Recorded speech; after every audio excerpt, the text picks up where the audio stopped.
కాటేజీలో ఉన్నప్పుడు ఒక ఉద్యోగస్తుడు వచ్చిండు ఆయన.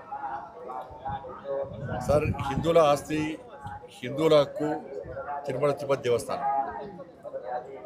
వాళ్ళ మనం కింద నుంచి పైకి స్వామివారిని దర్శించుకోవాలంటే ఇతర మతస్థులు కానీ ఇతర దేశస్తులు కానీ ఒక డిక్లరేషన్ ఇచ్చి పైకి రావాల్సి వస్తుంది.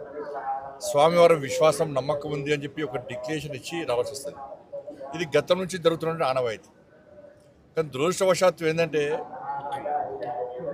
ఈ దేవస్థానంలో దాదాపు 1000 మందికి పైగా ఇతర మతస్థులు.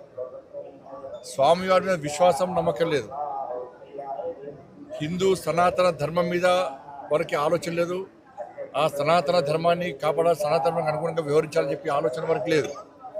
అటువంటి ఉద్యోగస్తులకు, అటువంటి వ్యక్తులకు టీటీడీలో ఉద్యోగాలు ఇవ్వడమైంది, వాళ్ళు ఇంకా కొనసాగించడమైంది. ఎప్పుడో ఒకసారి మార్పు జరగాలి. అరే గతం నుంచి ఉన్నారు వాళ్ళు, మేము ఏం చేయలేమంటే అది చేతకాంతనం అవుతుంది. నేను భానుప్రకాష్ రెడ్డి గారు చెప్తున్నా, పాలక వర్గానికి నేను ఘాటుగా చెప్తున్నాను, ఇటువంటి పద్ధతి మంచిది కాదు. మీరు ఎంత అభివృద్ధి చేసినా, బయట భక్తులకు అన్ని సౌకర్యాలు కల్పించినా కూడా ఇతర మతస్థులు ఈ దేవాలయంలో ఉండడం వలన వాళ్ళ ఆచార వ్యవహారాల విషయంలో చాలా ఇబ్బందులు వస్తున్నాయి. అది బయటికి రాకపోవచ్చు. ఏదో సత్రం కాదు ఇది, అన్ని మతాలకు ఇవ్వడానికి ఇదో సత్రం కాదు. చాలామంది అర్చకులు కానీ ఈ సనాతన ధర్మం మీద ఆధారపడిన ఉద్యోగాలక చాలామంది ఇబ్బంది పడుతున్నారు. కాబట్టి జీతభత్యాలు ఇచ్చుకుంటూ స్వామివారి మీద విశ్వాసం నమ్మకం లేని వ్యక్తులను ఏ విధంగా మీరు ప్రోత్సహిస్తారు? గతం నుంచి వస్తున్నప్పుడు కూడా ఎక్కడో ఒకడ పురుష బిడ్డల వాటికి అరే నాకు ఆశ్చర్యం అనిపిస్తుందండి. ఇతర దేశాలకు దేశం సత్రంగా మారింది, తెలుగు రాష్ట్రాలు సత్రంగా మారింది. వాళ్ళకి ఆధార్ కార్డు ఇస్తాము, పాస్పోర్ట్లు ఇస్తాము, వాళ్ళకు రేషన్ కార్డు ఇస్తాము, వాళ్ళకి డబుల్ బెడ్రూమ్లు ఇస్తాము, వాళ్ళకి పెన్షన్ ఇస్తాము. ఇతర మతస్థులకు టీటీడీలో ఉద్యోగాలు ఇస్తాము. ఇది పద్ధతి కాదు. దీన్ని పూర్తి స్థాయిలో ప్రతి హిందూ కూడా దీన్ని వ్యతిరేకిస్తాడు. దీన్ని వెంటనే నిర్మూలించాల్సిన బాధ్యత పాలక వర్గం మీద ఉంది. ఇవాళ బయట మొత్తం చర్చ జరుగుతున్నది, తెలుగు రాష్ట్రాల్లో చర్చ జరుగుతున్నది. నిన్నగాక మొన్న మీరు ఒక ఉద్యోగస్తుని సస్పెండ్ చేశారు. అంటే బయటకు వస్తేనే మీరు సస్పెండ్ చేస్తారు తప్ప దీని మీద ఒక విచారణ జరిపి ఎవరెవరు ఉన్నారు, ఎవరెవరు ఈ సనాతన ధర్మానికి వ్యతిరేకంగా, టీటీడీ నిబంధనలు వ్యతిరేకంగా వ్యవహరిస్తున్నారో ఎందుకు మీరు ఎంక్వైరీ చేస్తున్నారు?